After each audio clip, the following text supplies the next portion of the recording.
और पाकिस्तान की क्रिकेट का हो गया दोबारा से आगाज़। वर्ल्ड कप की जलालत के बाद पाकिस्तान पहुंच गई है ऑस्ट्रेलिया, और ऑस्ट्रेलिया फिर हम गए हैं जलील होने के लिए, क्योंकि जो हम तारीख उठाकर देखते हैं तो 1996 या 1995 का एक मैच था, टेस्ट मैच, जो हम वहाँ पर जीते थे। उसके बाद सीरीज़ तो बहुत दूर की बात है, एक टेस्ट मैच भी हम ऑस्ट्रेलिया में नहीं जीते 1995 या 1996 से।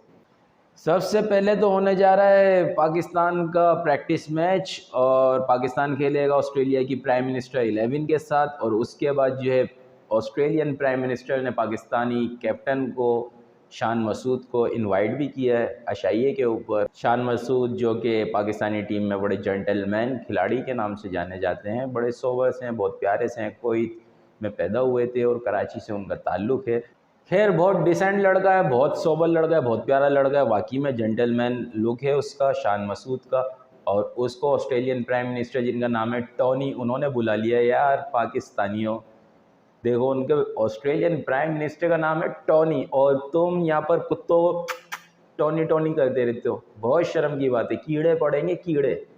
अच्छा जी, फिर सैफ़ी भाई को लेकर कंट्रोवर्सी चल रही थी कि सरफराज को खिलाएंगे कि रिजवान को खिलाएंगे। सारे जर्नलिस्ट जो है वो पीछे पड़े हुए थे, पूरा मीडिया जो है वो शान मसूद के पीछे पड़ा हुआ था। फिर उसने स्टेटमेंट देकर सबके मुंह बंद किए। यार एक बात बताओ, सरफराज अहमद ने क्या बिगाड़ा तुम लोगों का? उसके पीछे पूरा मीडिया, पूरी आवाम, पूरे जर्नलिस्ट सारे के सारे मिलके उसके पीछे पड़े रहते हो। वो एक इतना शानदार कैप्टन था पाकिस्तान का, उसने पाकिस्तान की उस वक्त भाग दौड़ संभाली कैप्टनसी की, जब पाकिस्तान अपनी वर्ल्ड रैंकिंग में सबसे नीचे और सबसे घटिया तरीन पोजीशन पे था। 8वें या 9वें नंबर पे पाकिस्तान उस वक्त था। पाकिस्तान को चैम्पियन ट्रॉफी खेलने के लाले हुए हुए थे। वेस्ट इंडीज़ से क्वालिफाइंग सीरीज़ तो हमने खेली थी कि अगर आप जीतोगे तो क्वालिफाई करोगे चैम्पियन ट्रॉफी में। उस वक्त वो कैप्टन बना, ना कि सिर्फ कैप्टन बना, उसने चैम्पियन ट्रॉफी में क्वालिफाई करवाया, बल्कि क्वालिफाई नहीं करवाया, उसने चैम्पियन ट्रॉफी जितवा कर दी। और फाइनल पाकिस्तान का सबसे बड़ा हरीफ इंडिया को उसने फाइनल मारा, और चैम्पियन ट्रॉफी पहली बार पाकिस्तान ने जीती उसकी कैप्टनसी के अंदर। इसके अलावा उसने 11 या 13 T20 सीरीज़ जो है वो कंटिन्यूसली जीतकर वर्ल्ड रिकॉर्ड कायम किया हुआ। और सारे उसके पीछे पड़े रहते हो कि जी वो खेलेगा कि रिजवान खेलेगा। अबे भाई, शान मसूद ने स्टेटमेंट दे दिया ना कि सेकेंड लास्ट सीरीज़ जो थी पाकिस्तान वर्सेस न्यूजीलैंड की, उसके अंदर मैन ऑफ द सीरीज़ एक बंदा रह चुका है। यार ऐसे बंदे के ऊपर क्वेश्चन मार्क के वो खेलेगा कि नहीं खेलेगा, शर्म आनी चाहिए। जो ऐसे सवालात करते हैं ना, उसको शर्म आनी चाहिए। शान मसूद ने कहा है कि पाकिस्तान की तरफ से सरफराज अहमद खेलेंगे, लाजमी खेलेंगे, क्योंकि वो सेकंड लास्ट सीरीज़ के अंदर मैन ऑफ द सीरीज़ थे, और श्रीलंकन टूर के अंदर भी उनकी बेहतरीन परफॉर्मेंस थी।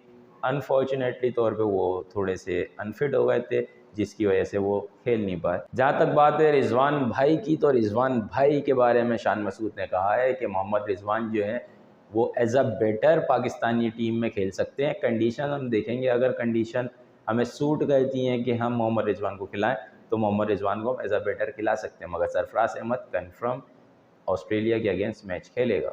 वहाँ रिकी पॉन्टिंग ने स्टेटमेंट दे दिया है कि मैं बहुत शर्मिंदा हूँ अपने साबका बयान के ऊपर जो कि उन्होंने दिया था, और उस वक्त भी उन्होंने यही कहा था कि मैं बहुत शर्मिंदा हूँ जब उन्होंने ये स्टेटमेंट दी थी। लास्ट टाइम जब पाकिस्तान ऑस्ट्रेलिया गई थी तो उन्होंने स्टेटमेंट दी थी। अभी तक की जितनी भी पाकिस्तानी टीम ने ऑस्ट्रेलिया का टूर किया, उसमें सबसे घटिया टीम पाकिस्तान की इस बार ऑस्ट्रेलिया आई है। और उसके बाद उन्होंने उस पर माफ़ी मांगी थी और कहा था कि मैं बहुत शर्मिंदा हूँ। और इस बार उन्होंने फिर स्टेटमेंट दे दिया है कि मैं अपने उस स्टेटमेंट पे शर्मिंदा हूँ कि मैंने कहा था कि पाकिस्तान की घटिया टीम ऑस्ट्रेलिया आई है अब तक, मगर इस बार जो पाकिस्तान की टीम आई है ऑस्ट्रेलिया, वो घटिया तरीन टीम है।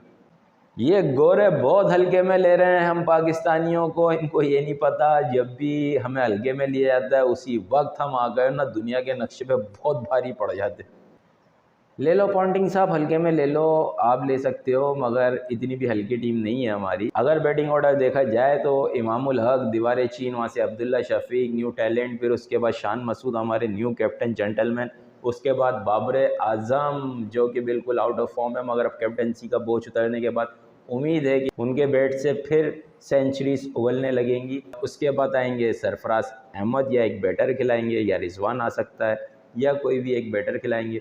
उसके बाद फ़हीम अशरफ, तो 7वें नंबर तक तो पाकिस्तान की बैटिंग लाइन है। अगर हम बॉलिंग में बात करें तो शाहिनशाह आफरीदी उनके साथ अटैक करेंगे। I think so Hasan Ali या कोई न्यू 2-3 बॉलर्स गए, उनमें से किसी को चांस देंगे। और स्पिनर में हमारे पास होंगे the mystery bowler Abrar Ahmed, और उनके साथ होंगे ताया नोमान, क्योंकि एक हमारे पास चचा हैं इफ्तिखार अहमद की सूरत में, और दूसरे हमारे पास ताया भी हैं नोमान अली की सूरत में। इसके अलावा पाकिस्तान 3 कैप्टन्स के साथ खेलेगा, जिसके अंदर हमारे साबका से भी साबका जो कैप्टन थे सरफराज अहमद, उसके बाद हमारे साबका कैप्टन बाबर आजम, और हमारे करंट कैप्टन शान मसूद। तो 3 कैप्टन्स का दिमाग इस सीरीज़ में लगा हुआ होगा। गुरु इतना हल्के में मत लो, बहुत भारी पड़ जाएंगे तुम लोगों को।